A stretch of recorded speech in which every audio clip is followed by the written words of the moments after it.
اعوذ باللہ من الشیطان الرجیم بسم اللہ الرحمن الرحیم السلام علیکم ورحمۃ اللہ وبرکاتہ۔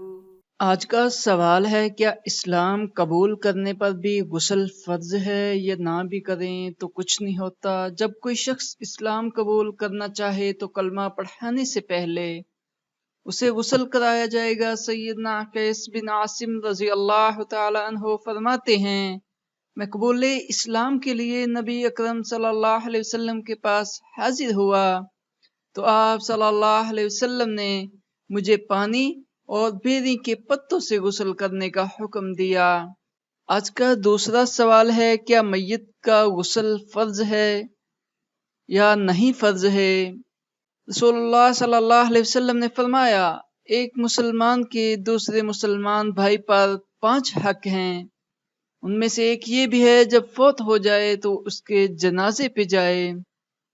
جب کوئی مسلمان فوت ہو جائے تو اسے غسل دینا فرض ہے اور احترام کے ساتھ دفن کرنا چاہیے۔ جزاک اللہ۔ اگر آپ کو یہ ویڈیو اچھی لگی ہے تو صدقہ جاریہ سمجھتے ہوئے دوسروں تک ضرور پہنچائیں۔